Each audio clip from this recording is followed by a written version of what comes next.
Today I'd like to talk to you about the aging process of the face. A lot of people notice the signs of aging but don't actually know what's happening underneath the skin. A lot of people think of aging as a nasolabial or a frown line or something like that, but today I'd like to let you know exactly what's going on with the aging process. First thing that happens is our skin. As we age, our skin starts to thin. So instead of being like a big, thick, foamy mat, it becomes a bit more like tissue paper as we get older. Second thing that happens is we have fat pads underneath our skin and they start to thin out. So instead of being like that nice, big, brand new tontine pillow that you've just bought, they're a bit like those pillows that we've had for 10 years that have sort of deflated and gone flat. The third thing that happens is the bone starts to wear away. So that's how they age a skull. When you hear of people finding a skull in a creek bed or something like that and they say it's a 40-year-old woman, they know that by the way that the bone has aged as well. The fourth thing that happens in the aging process is muscle movement. So over time, moving the same muscle in the same way forms a line, such as a frown line. We split the face into three main areas when we talk about aging: the upper face, mid face and lower face. And I'll give a quick overview of the three areas next. First area we'll address is the upper face. Some of the main changes that happen in the upper face that you notice is the fat pad reduction. Fat pads all across our forehead and in our upper eyes start to reduce, and this causes the eyebrow to drop down and we notice it as sagging in the upper eyelid. The other thing that happens around the eye area is our bone starts to wear away. So an eye socket in someone who's, let's say 20, may be this big, whereas an eye socket on someone who is 80 might be this big. And what happens with that is the eyeball starts to fall back in the eye and it starts to become a lot more hollow in what we call tear troughs. Some people have these just naturally, but a lot of people develop them as the aging process happens. And if you look at a lot of older people, they all tend to have small eyes, and that's because of this process happening. The fourth area that we tend to find ages in the upper face, and is probably the most common one I get asked about and get asked to treat, is the repetitive muscle movement in the upper face. This tends to form the 11 frown lines or the horizontal frown lines across there. Especially the ones, the number 11s as we call them, tend to make people look angry or annoyed all the time. So it's one of the most common areas that people want to treat. Second part of the face is the mid face. And this is this area through here. And this is where the aging process can be most noticeable. The skin starts to lose its elasticity and becomes thinner. And the face almost looks like it's starting to drop. The second thing you notice in the mid face is the fat pad starting to shrink. You really see this mid-face fat pad start to decrease considerably and leave a groove in the face. This is actually called the nasojugal groove. It makes the face look quite tired and quite drawn. The next thing that starts to deteriorate is the bone. Around the cheekbone area, the bone actually does rotate slightly and we lose that nice cheek we had in our youth. The last thing is the muscle. We don't seem to see many changes in the muscle around the mid-face. It's more the volume loss that makes the difference. The final third of the face, the lower face, is where we see a lot of changes also. Again, the skin starts to thin, we start to get saggy, we start to notice jowls forming, the skin loses its elasticity, etc.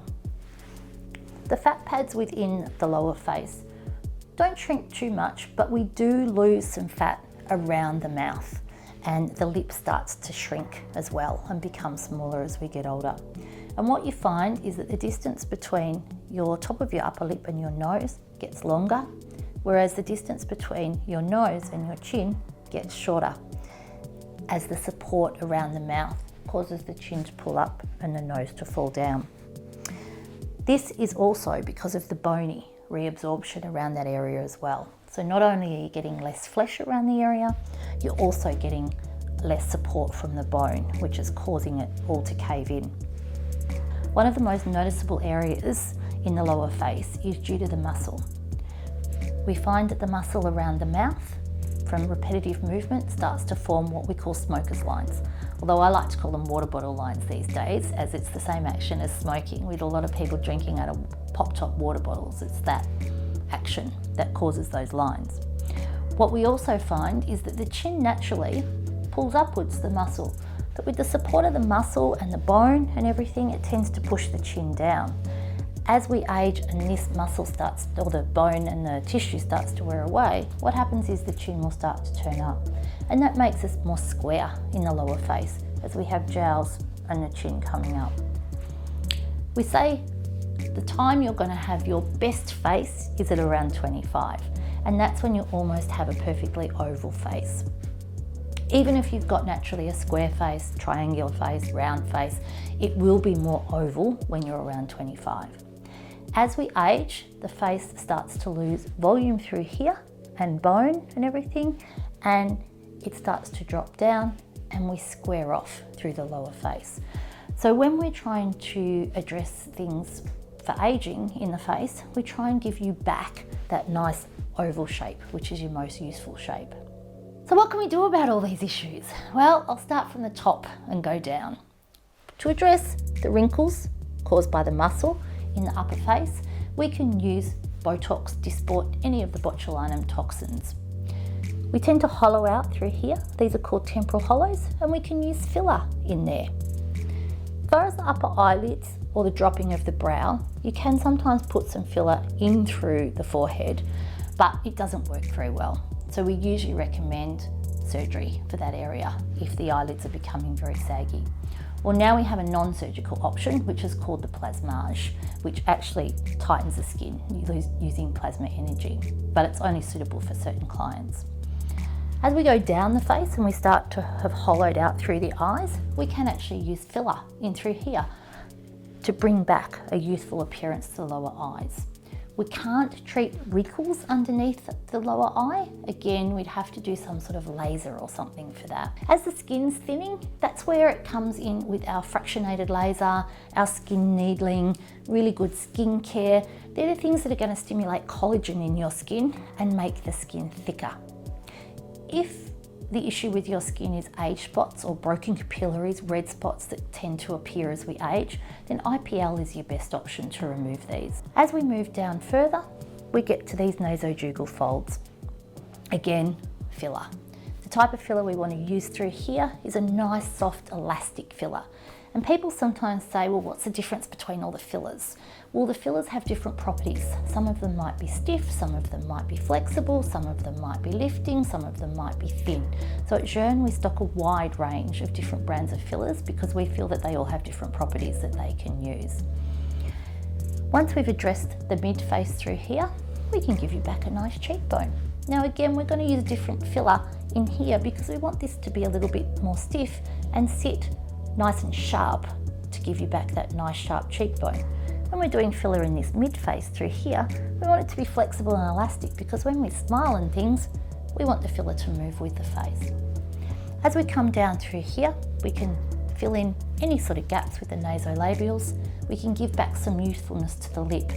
A lot of people think getting your lip done is meaning having to look like Angelina Jolie, or it's probably Kylie Jenner now. I think I'm showing my age with Angelina. And you know, people think of those big horrible lips that can actually cost people a lot of money to look that bad.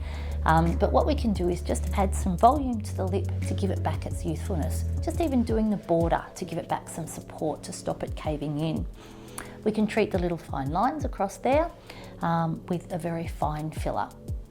By the time we've done all of this up through here, you'll find that these have often improved just through everything being lifted from the top. So with the chin, we can bring the chin back down again, two ways, one with some Botox, two with refilling this area through here and giving back the support to the chin.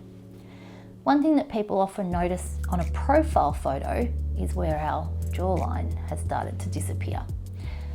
The angle of the jawline seems to become softer and sort of our ear blends in to our jaw down here instead of having that nice definition. So again, we can use filler to improve that. So we can put a little bit of filler back here to recreate that angle. And what you'll find is even by doing that, it will pull back the jowls a little bit as well. So I hope that gives you a bit of an overview of how the face ages and all the different things that we can do. Some of my clients just come in once every 6 months or so, and we do just little bits here and there, and they don't really look much different. But the aim is, in 10 years' time, when they look back at a photo of themselves now, they won't really look any different. And that's a positive aging journey.